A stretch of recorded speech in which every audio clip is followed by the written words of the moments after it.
Good evening. It's August 11th, 2025. We do have a quorum, but Mr. Boomer and Mrs. Trish is out. And first order of business is pledge of allegiance. Allegiance to the flag of the United States of America and to the republic which it stands, one nation, under God, indivisible, with liberty and justice for all.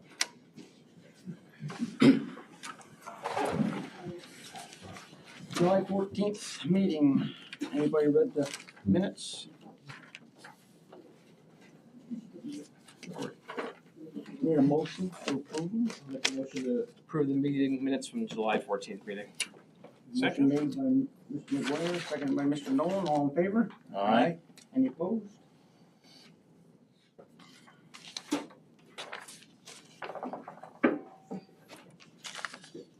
Bill, you're back there? Yeah. You want to come out about your special use permit?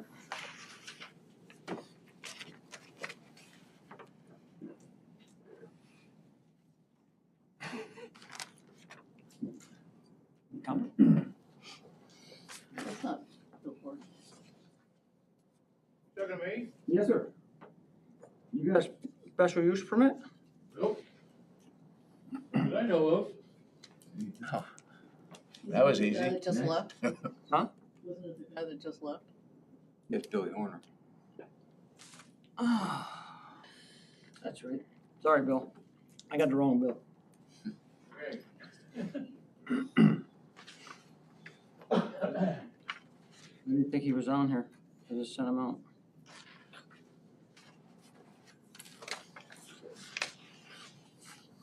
Yeah, man. Okay. Hey, yeah, come back here. All right? Yep. He's coming.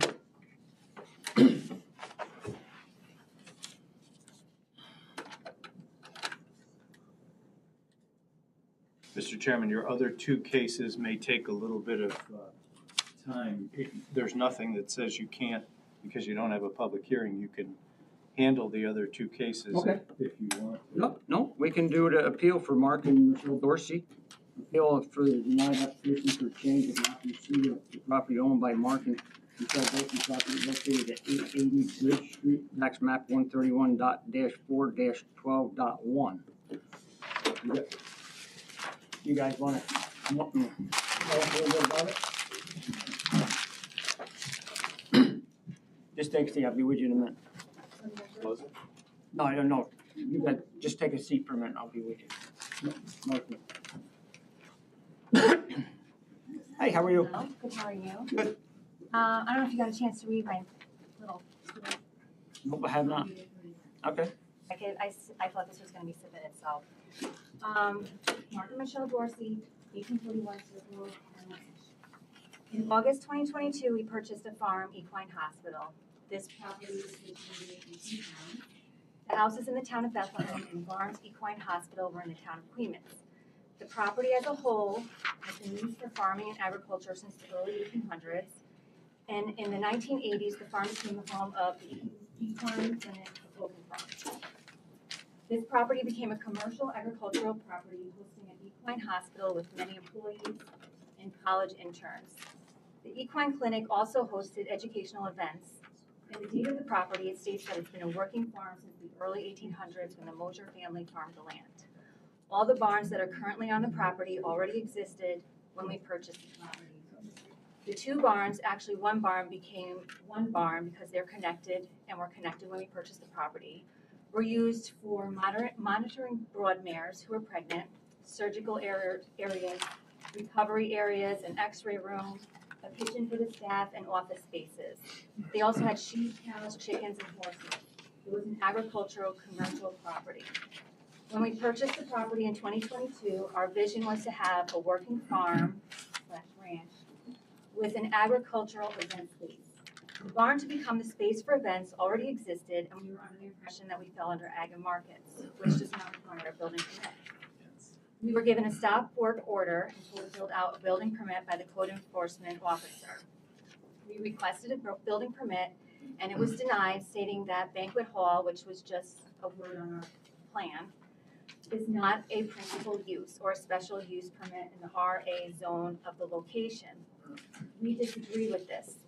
The definition of agritourism is agritourism, also known as farm tourism, is a form of tourism that combines agricultural operations with recreational, educational, and entertainment activities for visitors.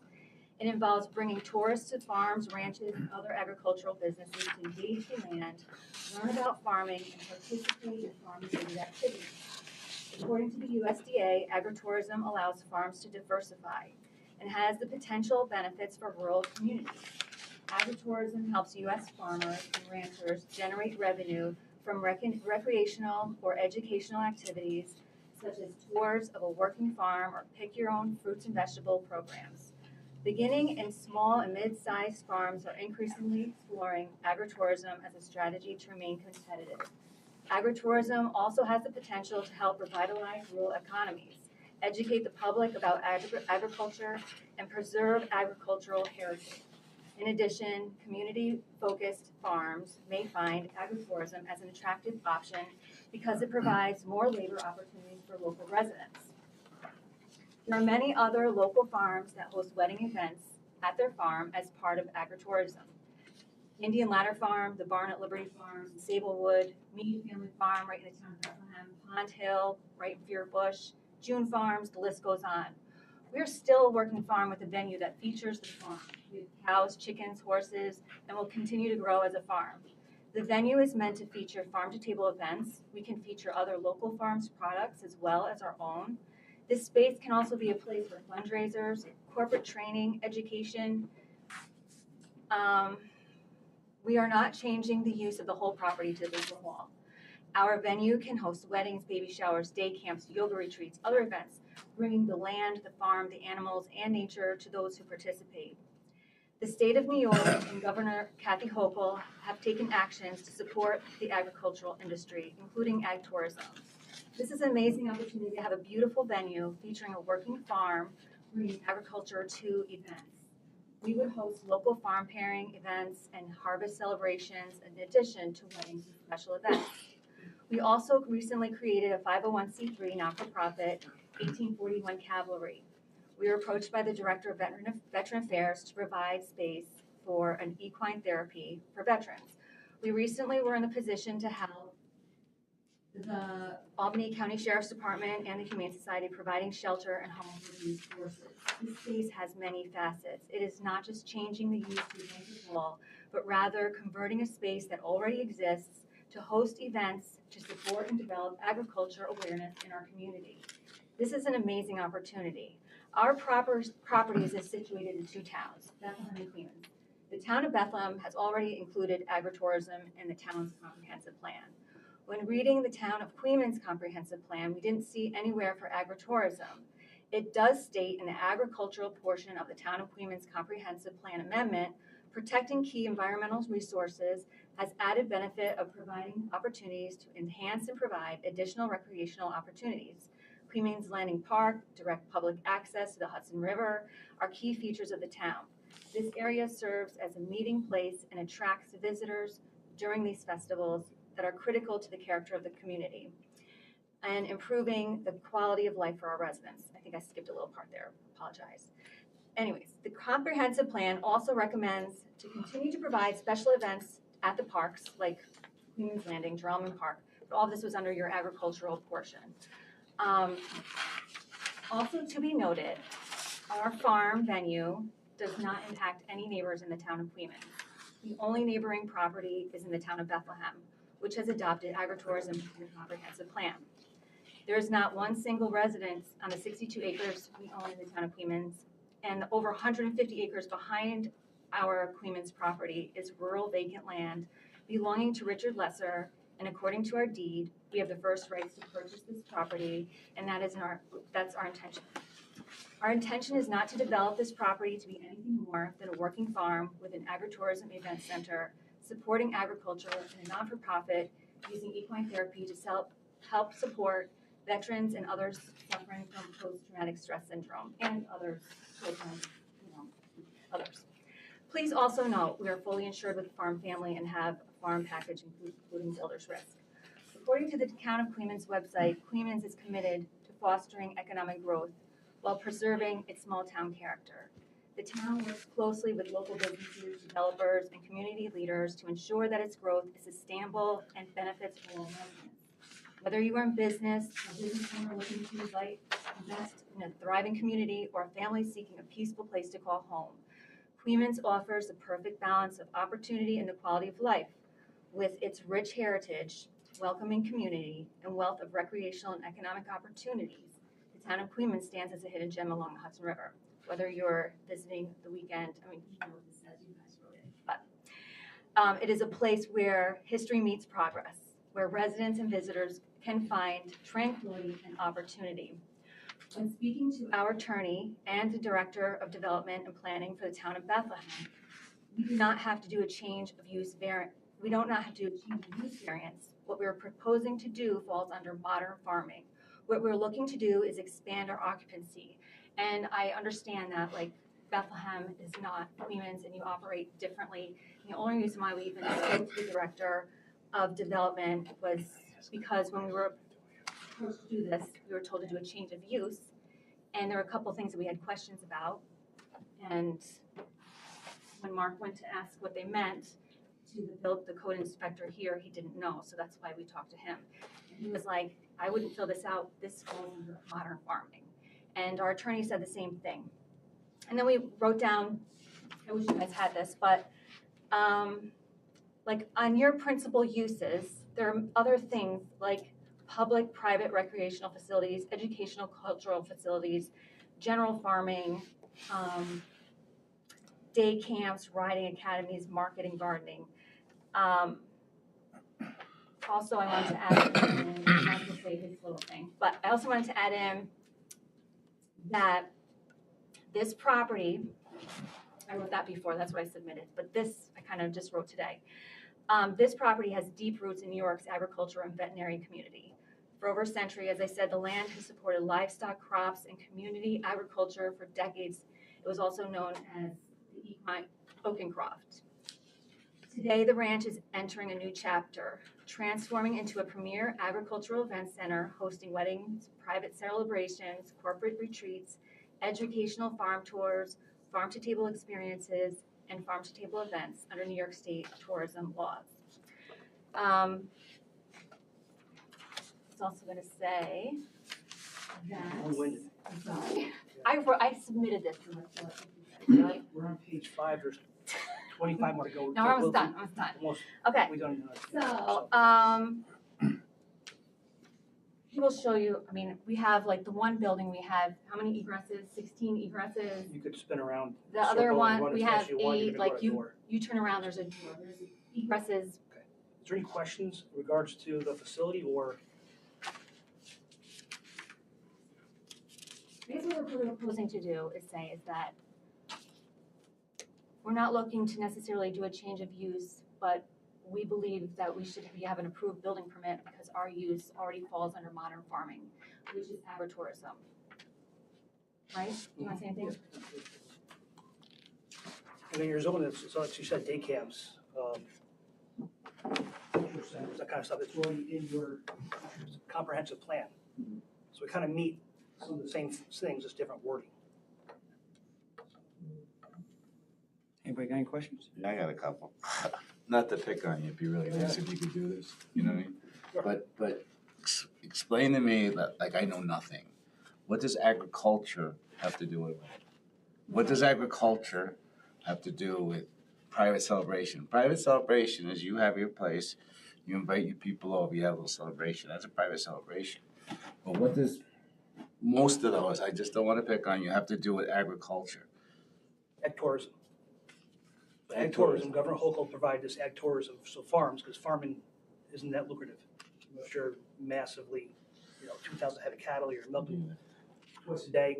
So these smaller farms and medium farms, this is another revenue source for them to stay sustainable.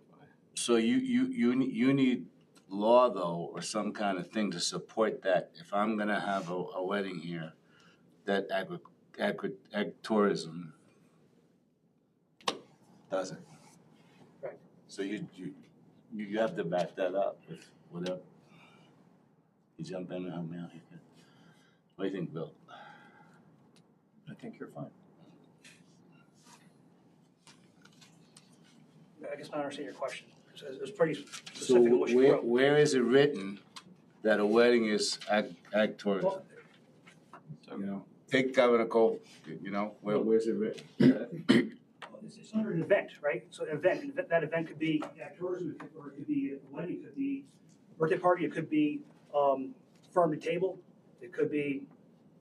But then you're running into permit, maybe. So, we're under the constraints of our local law, right? That's governing what's permissible within the town of Queens and our various zoning districts. Right. If agritourism is not part of our zoning, then it would be outside of that use, which would require a special permit, correct? Yeah. That's what I say, you need a permit. So, and I understand. Or a use variance. Or a use variance, thank you. So I think that Jason denied the building permit, correct? Right. So the application before us is to appeal his decision, that's correct? So that's the matter before the board, Yeah. right? Is to Right. appeal the denial of the building permit, right? Right. Based on the grounds that it was a non-conforming use, correct? Is that? I'm listening to the grounds Okay. as we, Okay. I mean, as I looked at the application, The buildings already existed. Right. We signed them, So put doors and windows in. if I'm not, if, it says, what is the basis of the appeal? Please see the attached, which is what was read. okay. Right. So, I didn't come 100% super over prepared. Is the idea here that the agritourism and the event is implicit in what it means to be a modern agricultural use under the existing comp plan? Is that sort of what your contention is? Because you talked a lot about, like, you know, it's part of modern farming and the governor is doing all these initiatives. And obviously we have, you know, the RA zones, which has allowed agricultural uses. Is that sort of what you're? The ag tourism is part of ag use. That's part of it. Okay. So your comprehensive plan, I don't know, I mean, I didn't write it, so Right. you do mention something in there about it. Yeah, all of that for like festivals and Drama Park, which really is in agriculture, was under the ag portion, which is tourism. So I mean, it's not labeled agritourism, but you do have it under your agricultural portion. I mean, Park's a public place, though. You have the right, even if you didn't have ag tourism. Mark, when you went to Jason, he's not here tonight. Right. Jason never came to this board and asked for an interpretation of your application. So this is the first that we've heard of it. Okay. Jason made his own interpretation and didn't ask this board that, okay? Did you tell Jason what you just said to us? Oh, sure. And he said no? well, he said the banquet hall, which is not really a banquet hall. It could be used for many things. Like there's many things you could use this space for. It's not just, you know. We plan on using it for the vets. So when the vets come in, Did he offer you any solutions or he just said denied? Denied it, tonight, and he didn't understand the form that he Right. he didn't know. special use permit, there's like 4 questions you gotta fill out, and it determines the outcome of that permit. Mhm. Again, by our attorney said don't sign because they'll very seldom ever get approved. And then our zoning and planning, they're like, we never, don't do that, you'll never get it. And So- I mean, if it was in the town of Bethlehem, which I get that it's not the town of Bethlehem, but the interesting thing is you can't even get to this property without going through Bethlehem because the first 20 acres are in the town of Bethlehem. Yeah. And so it's not the town of Bethlehem, but it's, you know, it's divided up in between Queens and Bethlehem. Sure. So if my whole property, if the property line happened to be just over here, I would have no problem, which I understand that you're Queens, but you can't even get to it without. And so we don't You get know. fire, we don't get EMS, there's nothing that Queens provides to us for this property. But then we just pay taxes to you guys. I So mean, do we just annex the property out and put it to Bethlehem, seeing there's no access from Queens to our property? Well, that would be a question for the town board and attorneys to figure out, but that typically doesn't ever happen in my experience. But we're here tonight in front of the Queens Planning Board. Right. So I think if we're taking this application, our first order would be to accept the application, correct? And then we can go from there and I mean, that's Jason's job. What he did was his job. They're here to Right. Yeah, I do understand that. tonight. And Jason's not here to defend himself, so it's not, you know. So basically, all we do is approve this application for tonight and accept, put him on for the next accept the next application. meeting. So then I'd like to make a motion to accept the appeal application submitted by Mark and Michelle Dorsey, number 25-001 appeal for the property located at 880 Bridge Street, tax map 131.4-12.1. Second. Made by Mr. McGuire, second by Mr. Coleman. All those in favor? Aye. Aye. Aye. Any opposed? Okay, we accepted your application and you'll probably be put on for the next meeting. Imagine when's Jason come back, I don't know. So, I don't know, I mean, just, When's Jason come back? I'm sorry, When's Jason come back? next Monday, he's off this I mean, I think from the board's perspective, that's very important to listen to what he says. I think the applicant did attach the building department's denial letter, so you have some sense of what is there. Just thinking ahead, and again, I'm not trying to foreclose decision-making, but just so you have a sense, Mr. Chairman, of where this likely goes. You have to classify it under seeker. We'll take a look. It may be a type 2 action and therefore exempt from review, but we'll take a closer look based on the presentation that was made tonight. And then ultimately, there will be the scheduling of the public hearing as well. What I heard was relative to the two-town circumstance. Respectfully, the board members should be thinking about 239 in terms of a referral to the county planning board. And again, I'm not trying to jump the gun here, but just to help you to think ahead, those are the things that are coming in order to process the application. Mr. Dorsey, What is? 239. There would be a referral to the county planning board. Okay.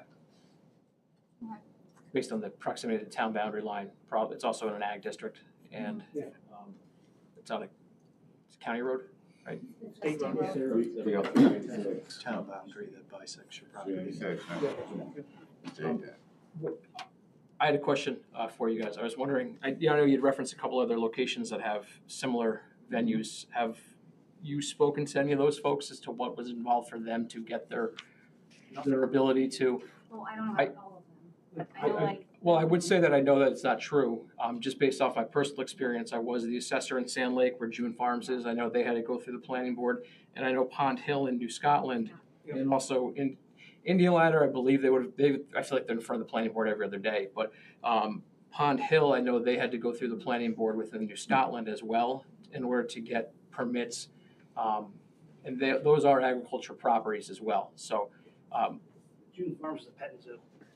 well, that's a whole other animal there, right? Yeah, but yeah, That's why it is. yeah, but it's a farm, but. So, but my point is that there might be some other information out there as well. We can look at that too, see if there's anything that would help discern. So Jason will be in touch.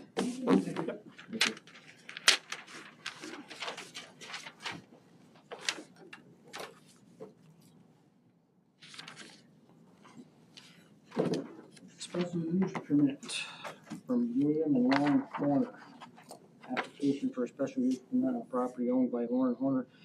Property located at 314 Old Ravena Road, tax map 144.2-2.1. My mistake, you were on it. You want to come to the podium?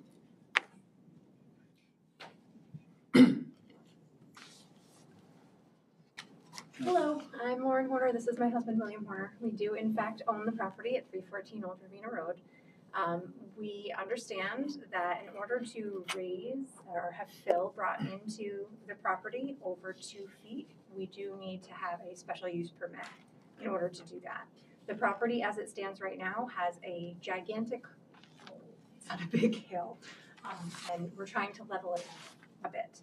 It is zoned agricultural. We are using it as pasture land for the horses, and it's the difficult because it is on such a steep hill. There are certain dangers inherent in it. One of my horses just got really injured. So we're trying to bring up the level and make it safer and to be able to maximize the agricultural use of that property. So we submitted the special use permit to Jason, and we were directed here. Essentially, this is where we had to go. So in preparation for tonight, we did bring 2 letters, one from the only neighboring property. The owner of that property has indicated they have no objection to the fill coming in. I only have one, I'm sorry. Is there someone I should give that to as opposed to they don't have copies for everyone?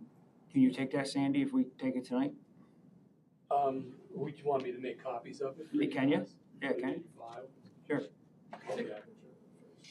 I'll do that tomorrow and I'll have a copy of that letter in everyone's folder.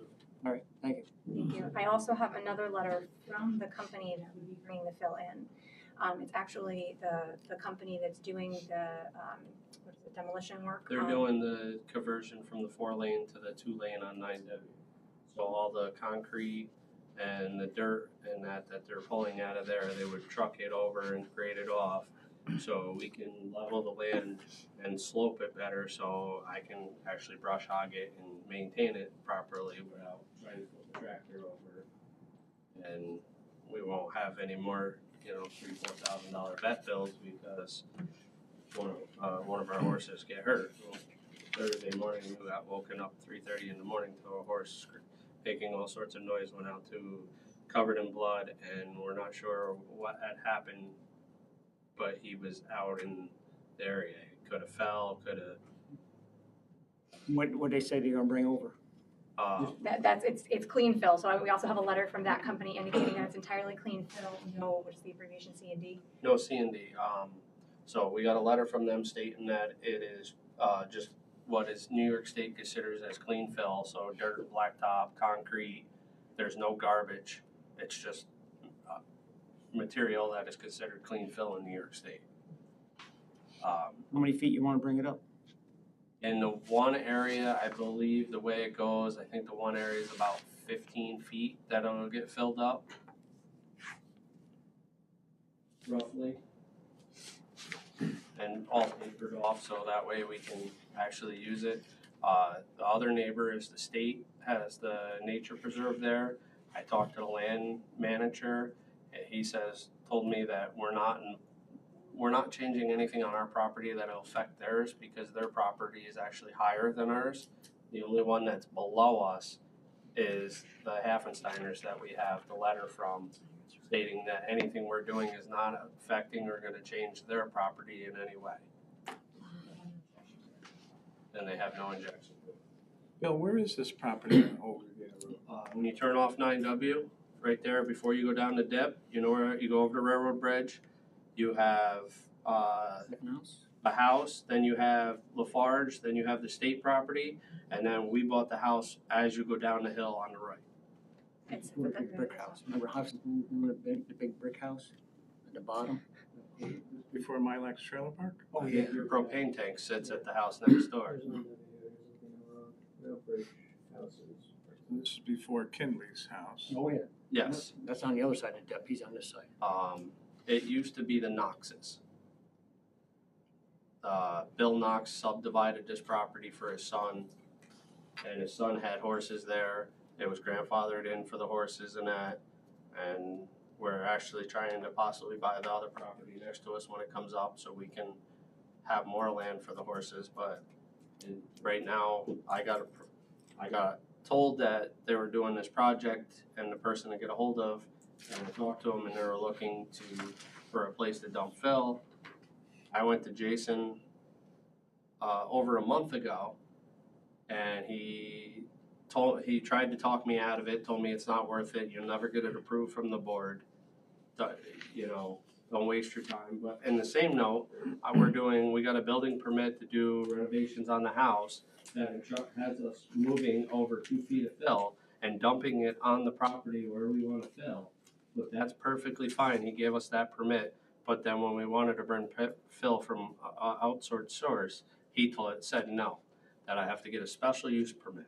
So when I filled out the special use permit, I've put in the fill that was getting moved also on the property over to there. And he's like, well, I can't do anything with this because it's too much. You have to go to the board. You have to fill out a special use permit. So I went and did it. He said, get it back to me so I can get you on the meeting.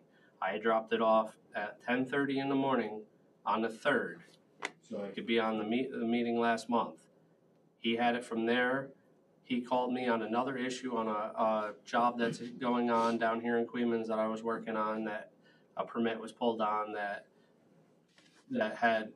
failed an inspection, but it failed because there was other things going on. And he's like, oh, I looked at your thing. I gotta have the bill made out, and then you gotta pay your bill. Then it was Thursday afternoon, right before he left, he called me and said, it's all ready. You gotta stop down and pay your $100. So I came down here first thing Friday morning, and then he's like, oh, well, didn't you read you have to have it in 10 days prior to the meeting. Now, not one place or anybody that I've talked to can bring that part up. It's not in writing anywhere. Jason keeps telling me it, but Jason cannot approve it. So when I talked to him originally, he told me to get it into him as soon as possible so I can get on that meeting. And then when I did turn it in and he dragged it out, he told me, oh, there's 10 days that the book has to be in before the meeting. And like, he can't give me the paper or any documents that say it. So now we've been waiting since the beginning of last month. They're starting this project. They're calling me every day because they need a permit on it, because it's a state job. They have to have a permitted dump site. So it has to have a permit, okay, and that they can put that material there.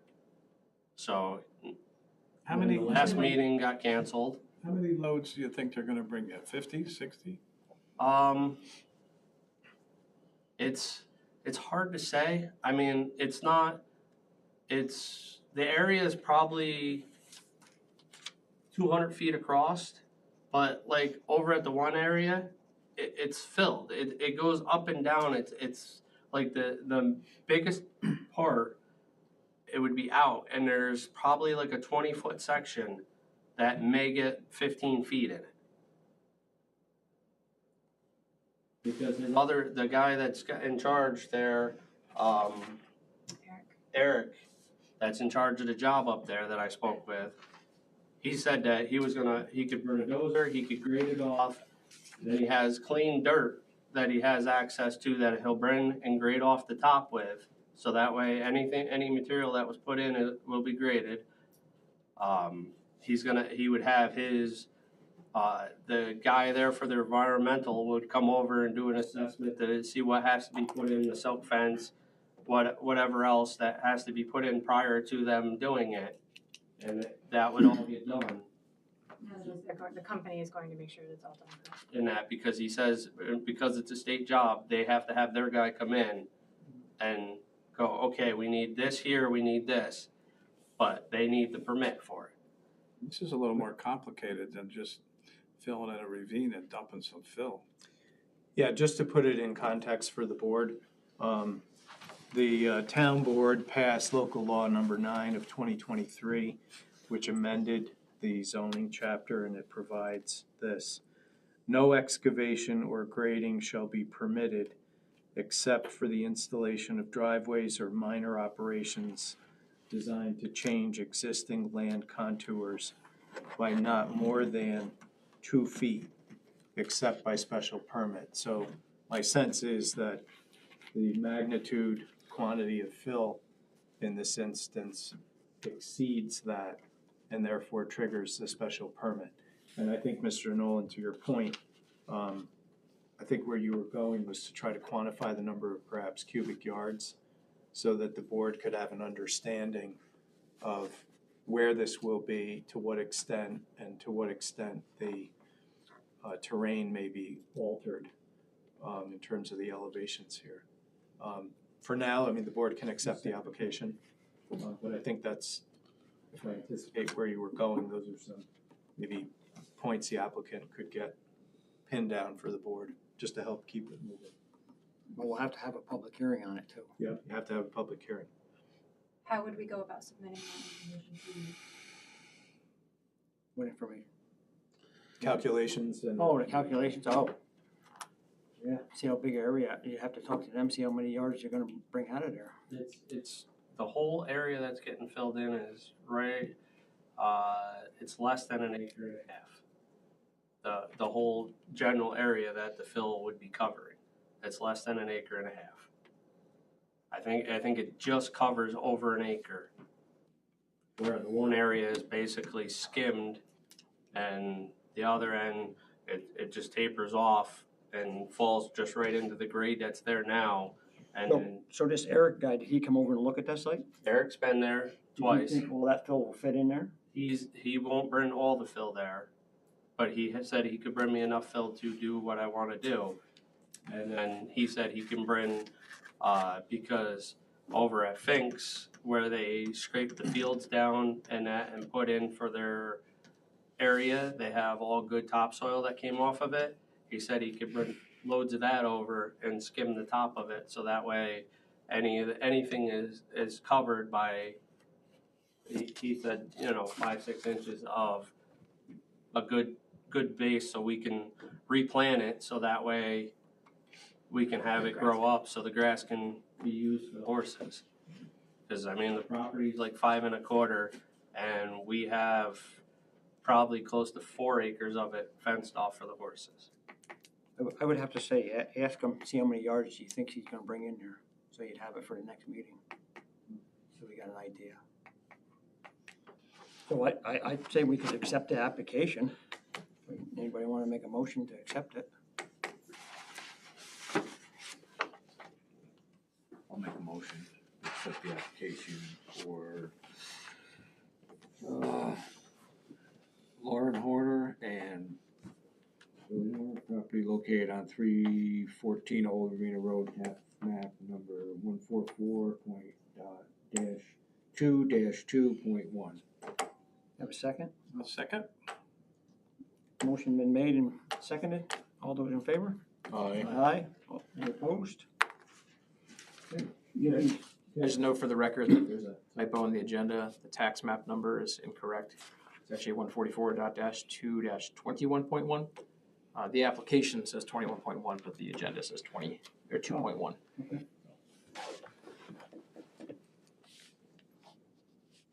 Are there any other questions from us?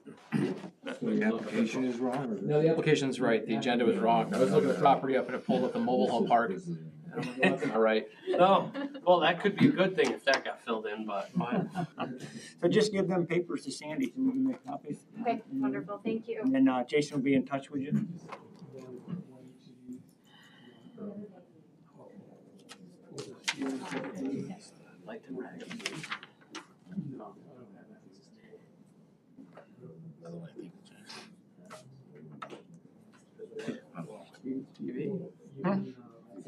Yeah. Old business, site plan review, Queens LLC, an application for a site plan review on property owned by Joyce Maxted, property located at 1304-1322, State Route 143. Tax map 166.2-3.11. Then I think Jenny is here from MJ. She has anybody wants to add anything or talk about anything? I guess really since the last time we were here, really we've just taken like the seeker review further at your direction. Yep. Also, the applicant has provided subsequent correspondence with SHPO and the fire department, which I'm looking at the wrong person, I apologize. That has addressed some of our remaining concerns with regards to the application. So I do have the part 2 and part 3 of the FEAF drafted. I did share that with Chairwoman Grogan back in July. And so I didn't know if there's any questions or if you wanted me to go through the seeker findings that we've drafted for this board. We can do that this evening if you're ready to kind of keep the ball rolling, or however you want to. Yeah.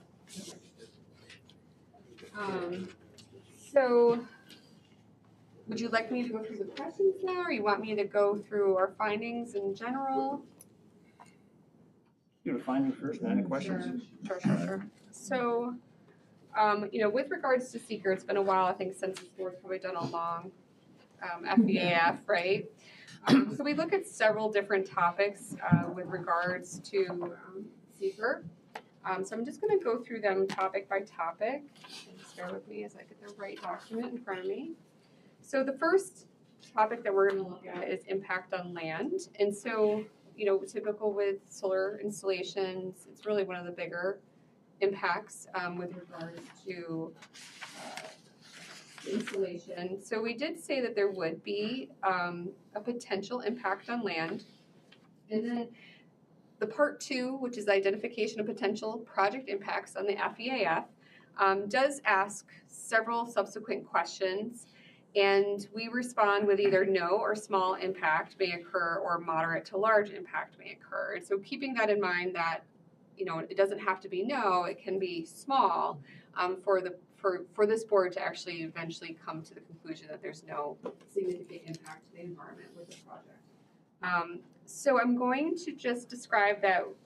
I'm going to read the paragraphs if you don't mind in our finding statement.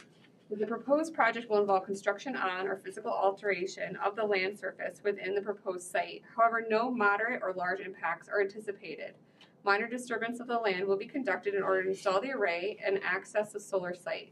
Minimal grading will be required within the project site associated with proposed access road, filter strip area for this transformer, and one area within the proposed solar array. Blasting will not occur. When the project reaches the end of its useful life and is decommissioned, as insured by a bond posted by the applicant with the town, the land will be restored to its original condition with project components removed so that it may return to productive land use. So with that in mind, we have addressed, at least drafted the part 2 of the FEAF with the following questions as no or small impact. So the questions read, the proposed action may involve construction on land where depth to water table is less than 3 feet. Topic B is the proposed action may involve construction on slopes greater than 15%.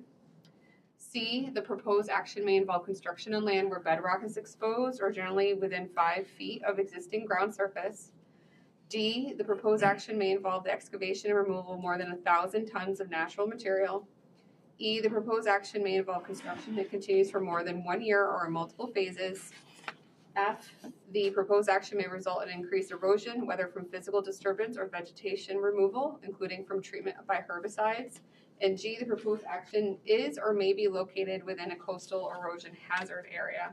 So again, we drafted no or small impact for that topic.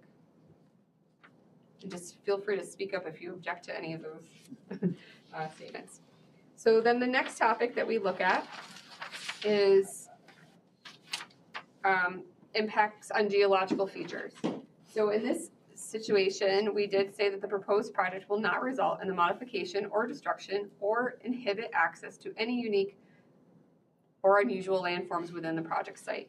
So for this topic, again, on the part 2, we were able to say that the project proposed action may result in the modification or destruction of or inhibit access to any unique or unusual landforms on the site. So we were able to say no to that question, which does allow me to skip all the sub-questions, which is good for everybody here. The third topic we look at is surface water. So here we say that the proposed project will not affect wetlands or other surface water bodies, for example, streams, ponds, rivers, or lakes. The wetland delineation was conducted at the project site, which identified 2 wetland areas within the parcel totaling 0.09 acres of the site. The project has been designed to ensure that these wetland areas have been adequately avoided. The project will not increase stormwater runoff at the site. Existing drainage standards will be maintained to the maximum extent possible, and minimal impervious surfaces are proposed. As such, no changes to the rate or volume of stormwater runoff are expected from the project's operations. Nonetheless, appropriate precautionary post-construction best management practices will be installed and maintained according to the project-specific New York State DEC Stormwater Pollution Prevention Plan for the project, which MJ did review and did conclude that it was in conformance with the New York State Stormwater Design Manual. With that in mind, on topic 3, we do say that there will be no impacts on surface water. We answered the FEAF with that in mind. Topic 4 is impact to groundwater. The proposed project will not result in new or additional use of groundwater, nor will it have the potential to introduce contaminants to groundwater or an aquifer. So we did say no to that topic on the FEAF for 2. Next topic is flooding. We did conclude that the project will not result in development on lands subject to flooding. Topic 6, air. Proposed action will not include a state-regulated air emission source or have other air emissions beyond the temporary exhaust of construction or maintenance vehicles and the occasional lawnmower. So for that topic, we were also able to indicate that the proposed action will not have any. Moving on to impacts to plants and animals. So the question is, the proposed action may result in loss of flora or fauna, and so we did say yes, and then we continue to evaluate that potential. So we do indicate that the proposed project will not result in substantial loss of flora or fauna. The U.S. Fish and Wildlife Service notes that the site may be within the vicinity of the state and federally endangered northern long-eared bat and Indiana bat. The U.S. Fish and Wildlife also noted the potential for the proposed, but not currently listed by the U.S. Fish and Wildlife endangered tricolored bat to be found within the vicinity of the project. Tricolored bats roost in trees during the spring, summer, and fall and are typically found in caves and mines during winter. All tree clearing will be conducted during the winter months to ensure that the bat species are not roosting in the tree. So that is important to this project, that the applicant do perform any type of tree clearing during those, what we term the bat window, the tree clearing window, to accommodate and mitigate impacts to bats. So with that in mind, we did say yes, again, on the FEAF, and so I'm going to read the subsequent questions. And again, we have indicated for consideration by this board that no or small impact may occur. So A is the proposed action may cause reduction in population or loss of individuals of any threatened or endangered species as listed by New York State or the federal government that use the site or are found on, over, or near the site. B, the proposed action may result in reduction or degradation of any habitat used by any rare, threatened, or endangered species as listed by New York State or the federal government. C, the proposed action may cause reduction in population or loss of individuals of any species of special concern or conservation need as listed by New York State or the federal government that use the site or are found on, over, or near the site. D, the proposed action may result in a reduction or degradation of any habitat used by any species of special concern and conservation need as listed by New York State or the federal government. E, the proposed action may diminish the capacity of a registered national, did I skip this? I must have skipped. No, you're right. No, all right, that's a weird one, it says misplaced. Landmark to support the biological community that was established to the project. F, the proposed action may result in the removal of or ground disturbance in any portion of the designated significant natural community. G, the proposed action may substantially interfere with nesting, breeding, foraging, or overwintering habitat of the predominant species that occupy or use the project site. H, the proposed action requires a conversion of more than 10 acres of forest, grassland, or any other regionally or locally important habitat. And then I, proposed action involves use of herbicides and pesticides. So again, we did answer no or small impact for that topic. Topic 8, agricultural resources. So the question says the proposed action may impact agricultural resources. We say yes to this topic again. And further evaluation does indicate that the proposed action may have a small impact on agricultural resources, but is not expected to have a substantial impact on agriculture in the town or region. The project site is located within an agricultural district, but it does not contain any soils within groups 1 through 4, which are considered highly productive soils. Impacts to the entirety of the soils within the project area will be avoided. However, as these soils shall be preserved by virtue of the proposed construction requiring minimal soil disturbance. In addition, hold on, let me just make sure I'm not skipping. Yes. In addition, the New York State Department of Agriculture and Markets provides guidance on construction of soil facilities within agricultural districts, which will be followed throughout all construction of this facility as it ensures minimal impacts. Following the useful life of the facility, estimated at approximately 30 years, decommissioning shall also ensure a return to the project site to a condition that can again be farmed if it is desired. It is also noted that soil is depleted of nutrients when land is continuously farmed. Fertilizers must be applied on an annual basis to continually grow crops. A common practice in agriculture is to allow fields to rest in fallow periods that can range from 1 to 5 years, which allows the land to recover and store organic matter while retaining moisture and disrupting the life cycles of pathogens by temporarily removing their hosts. The lifespan of the proposed solar facility is essentially a long fallow period that provides the soil time to rest and replenish important nutrients. As a result, when decommissioned, the area is in a better condition than the current situation for continued farming or other productive use. Thus, the impacts are temporary, especially as compared to other forms of development, and even arguably benefit to a long-term agricultural industry. So, going through the sub-questions in this topic, A, the proposed action may impact soil classified within groups 1 through 4 of the New York State land classification system. The proposed action may sever, cross, or otherwise limit access to agricultural land. The proposed action may result in the excavation or compaction of the soil profile of active agricultural land. The proposed action may irreversibly convert agricultural land to non-agricultural uses, either more than 2.5 acres if located in an agricultural district, or more than 10 acres if not within an agricultural district. E, the proposed action may disrupt or prevent installation of an agricultural land management system. F, the proposed action may result directly or indirectly in increased development potential or pressure on farmland. And G, the proposed project is not consistent with the adopted municipal farmland protection plan. Any questions? I know these are very wordy. I apologize. So topic 9 is impact on aesthetic resources. The land use of the proposed action are obviously different from or in sharp contrast to current land use patterns between the proposed project and a scenic or aesthetic source. So we just say no to this question. And here's our determination that the land use of the proposed project is not in sharp contrast to the current land use patterns between the proposed project and a scenic or aesthetic source. The project site is not visible from any officially designated federal, state, or local scenic or aesthetic resources or other public vantage points. The land use of the proposed project is compatible with current land use patterns as evidenced by the fact that it is allowable within the town. Vegetative screening is also proposed to ensure the project site is of little to no visual concern. 10. The question here is the proposed action may occur in or adjacent to a historic or archaeological resource.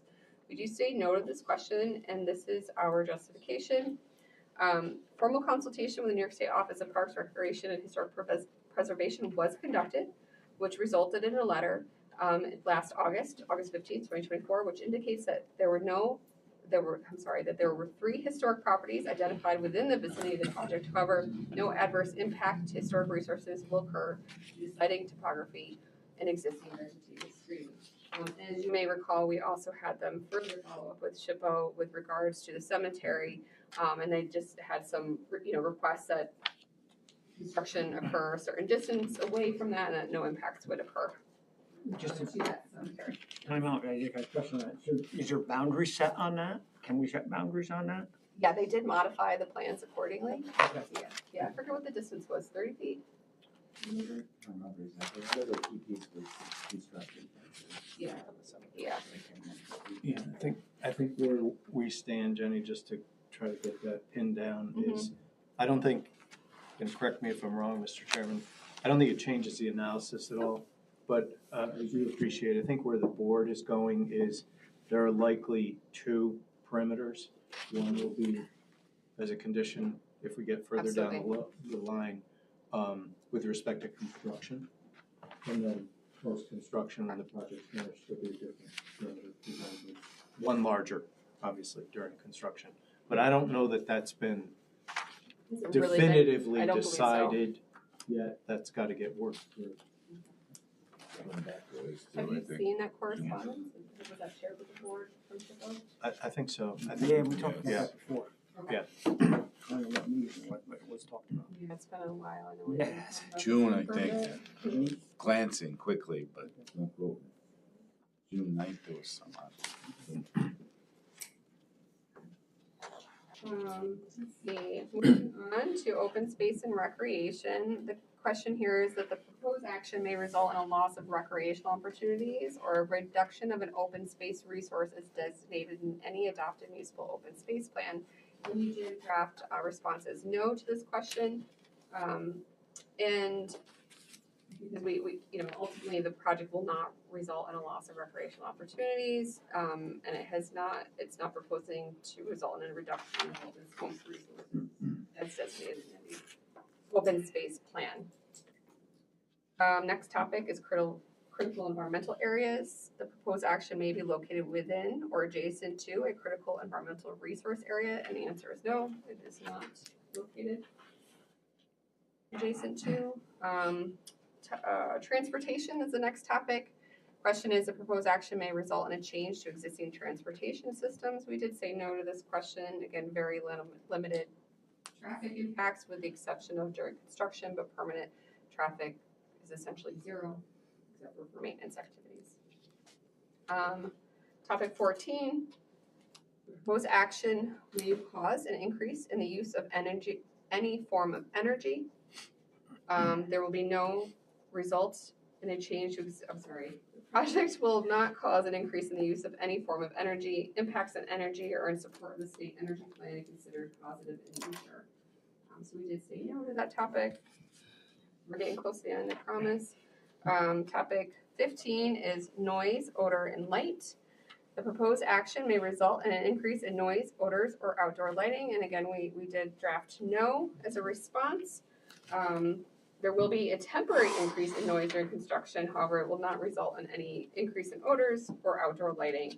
The project will not produce noise that will substantially impact neighboring properties. During construction, louder noises will be generated by heavy equipment. This noise will be comparable to that of a nearby highway. During construction, post-installation sounds may exceed, at times, ambient background levels at the property limits for a few weeks in which posts are installed. The construction period is estimated to total about 6 months. However, the duration of excessive noise is expected to occur for only 3 to 4 months during this period. There are no predicted glare occurrences from the proposed solar arrays for nearby residents or roadways. Let's see. Topic 16, human health. The proposed action may have an impact on human health from exposure to new or existing sources of contaminants. We did say that there are no hazardous substances maintained on site or exposed to the environment. Use of pesticides are not proposed. There is also no associated battery storage or the storage of any petroleum or chemicals on site. So with that in mind, we drafted no to that topic.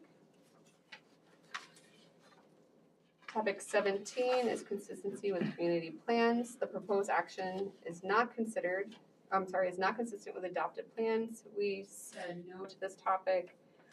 The project as designed does not require any variances and is permissible by the town through a special use permit. The project has also been designed to remain compliant with all other provisions of the town's solar law. And then lastly, the topic is consistency with community character. The proposed project is consistent with existing community character. We did say no to this question. I'm sorry, because the question says inconsistent. I misread that.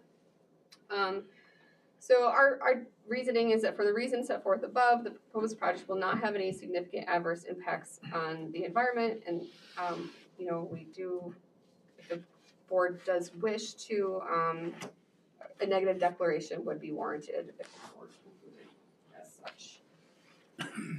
Any questions? And I know there's like a lot of topics and that. Thank you.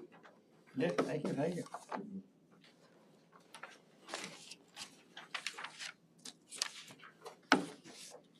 What's next, Mr. Bill?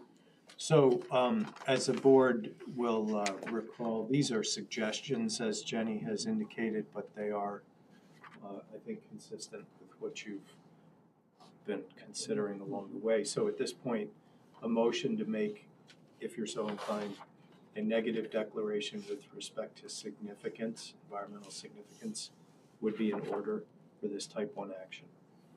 Do you have a motion?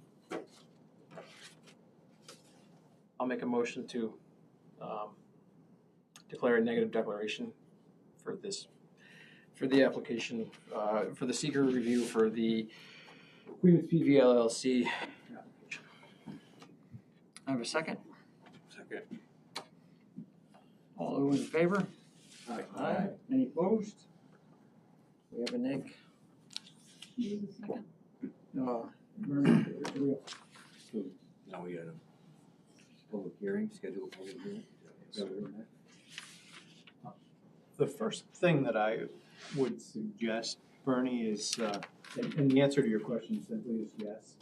But I think I would get the 239 now that the seeker, yeah, because, I mean, the meeting schedule and all, let's get it off to the county and get that going. And then, yes, the next step would be for the board to consider scheduling a public hearing whenever you want to do it.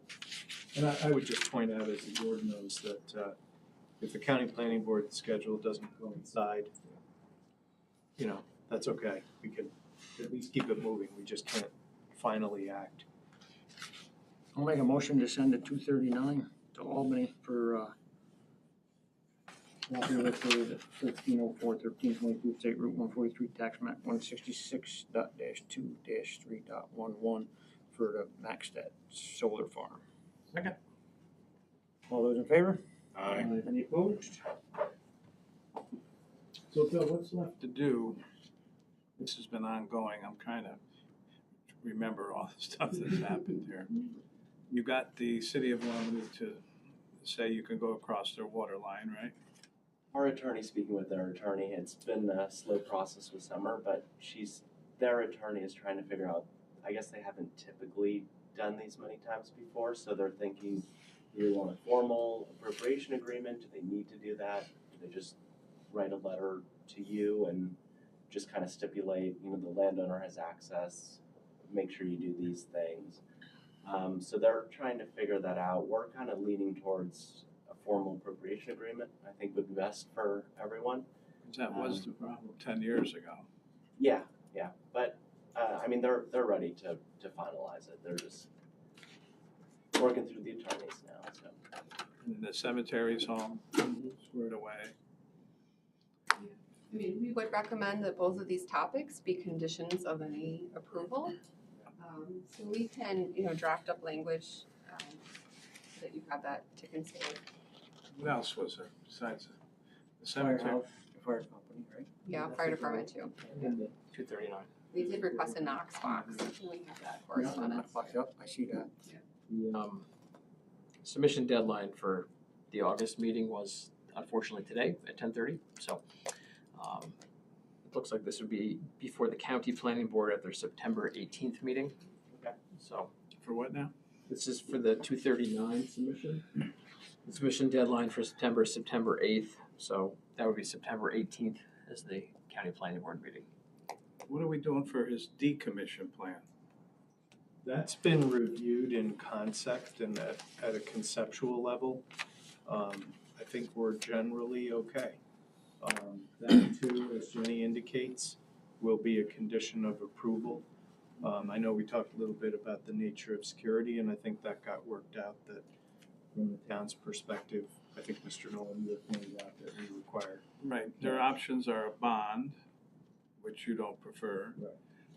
Cash in the bank. Right. Now, did they get interest on that when they put it? They don't get interest. No, and in this instance, I think we did resolve that the applicant was amenable to cash. I think we covered that a couple of meetings I don't ago. know if we've discussed that specifically. Typically, we do a surety at the year 5 amount. But we can discuss that. I'd get on that with cash. You could get cash from Miller Road, right? Yeah, that's been the practice here. And we can talk about it, or I can talk to your attorneys if you like.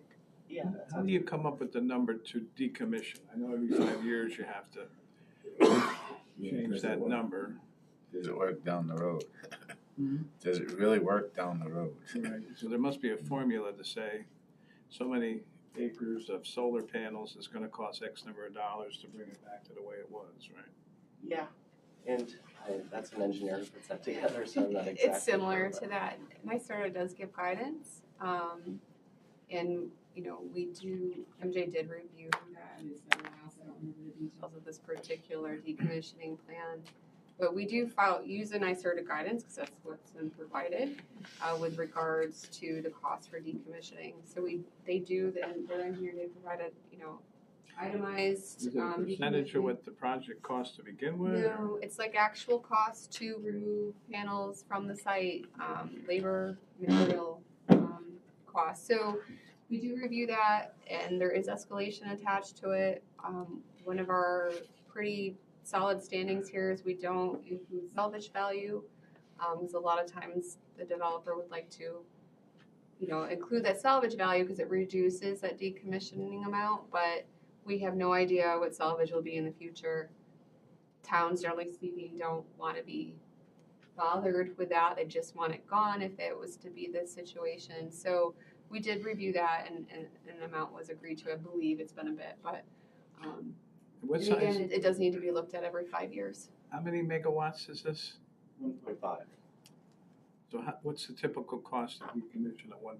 I don't remember off the top of my head, but probably 100-ish thousand, somewhere in that range. I don't remember off the top of my head. As of January, it was estimated to be $163,750. $250,000. That adds to the cost of your project.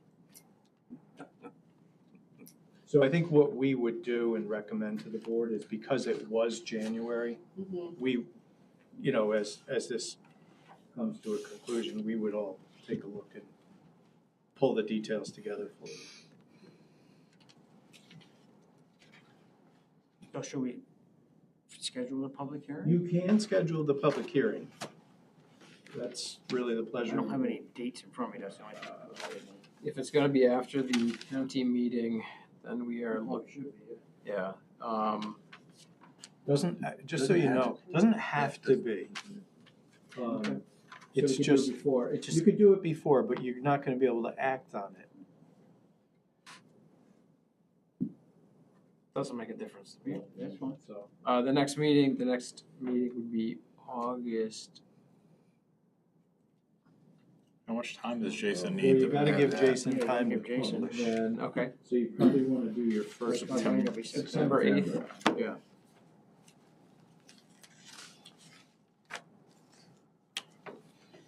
Then the second meeting in September is the 24th.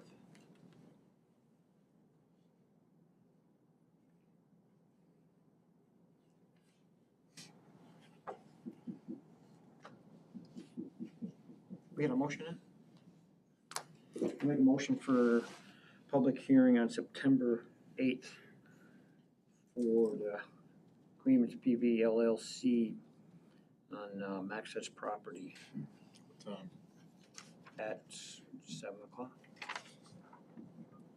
Second. All those in favor? Aye. Any opposed?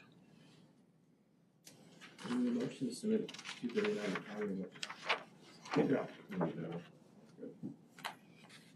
So when did you say it was? September 18th. At 3:30 p.m.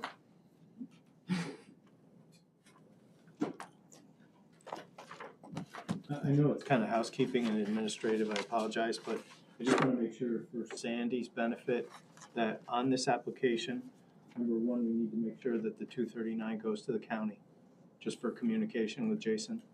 And then number two, Sandy, you have to let him know that he's got to publish his public hearing notice. And if there's a question on that, let me know.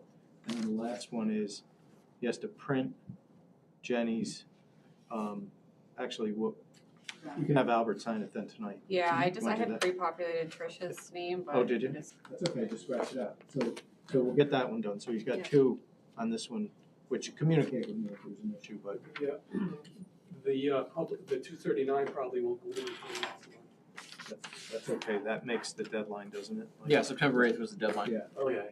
Yeah. Because Jason has that capabilities on his computer to do all that. I'll make sure that he knows about it by next Monday. Thanks. Anything else? Anybody gonna say anything? Mr. Crowley? Nothing? Do you guys want, since I'm here, do you guys have any questions for me that I might be able to answer on behalf of the building department regarding the two applicants that were on the agenda tonight. Is that something? Anything to add? Do you have any questions about anything that I might be able to specify on? What was the main reason that was denied? Good question, and it's actually pretty simple and straightforward, in my opinion. The permit was denied because we interpreted the proposal to be assembly occupancy. When you have a banquet hall, which was noted on the plan set that we were given. That's why I said farm. What's farm have to do Banquet hall is considered an assembly occupancy, which according to the RA, this permitted uses in RA, that doesn't fall into the permitted use, so therefore would have to get a variance. And the applicant was offered the opportunity to apply for a variance, but they, based upon our denial, and then go to a variance application. In fact, they started to fill one out in our office, but then they decided to, withdraw that variance application and do an appeal to the denial. So basically, it's an assembly occupancy in a RA zone, which is not listed in principal use for RA. Have you been there, Sandy? Yeah, Jason and I walked around with the Dorsey's a while back, about a month ago or so. We did like a informal inspection. Does the building have fire suppressant or anything? No, it was an old. They're right. It was a veterinarian clinic, which, according to New York State Building Code, is a B or a business occupancy. So, and also according to New York State Building Code, an assembly is an A occupancy. So when you take a B occupancy and change its use to an A occupancy, it's a higher hazard classification. So there are certain criteria that has to be met regarding the building and fire codes. But that's not the point right presently. Presently, the point is whether or not they need a variance because it's not listed as a principal use in the RA zone. That's simply why it was denied. And then, like I said, they appealed the denial rather than go the route of applying for a variance. Thank you for that. And I also have a few clarifications on the Horner application. First of all, Mr. Horner made a comment about that they didn't need to get a special use permit for bringing in fill for when they were doing work on the house. They had a building permit when they were doing alterations of work on their house, and according to our town code, a special use permit is not required for excavations and fill when a building permit is in place. This proposal here does not preclude a building permit. Therefore, it needs a special use permit from the planning board. And in regards to his comments about why it didn't get in on time, I think he was saying, for the last meeting. Well, I've been working for the town in this position for 32 years, and there's always been a deadline to when submittals have to be in to be placed in front of the planning zoning board up for the agenda. And we didn't believe he met that deadline, so therefore he wasn't included in that previous meeting agenda. He didn't meet the submittal date, so therefore we had to get him onto the agenda for this. In other words, you can't come in on a Monday morning with an application and expect to be on an agenda for a meeting for that evening. That's just an example. There has always been deadlines for submittals. How many days before? What's the deadlines before the meeting? We always thought it was 10 days, and that's what Jason said to me. Yeah.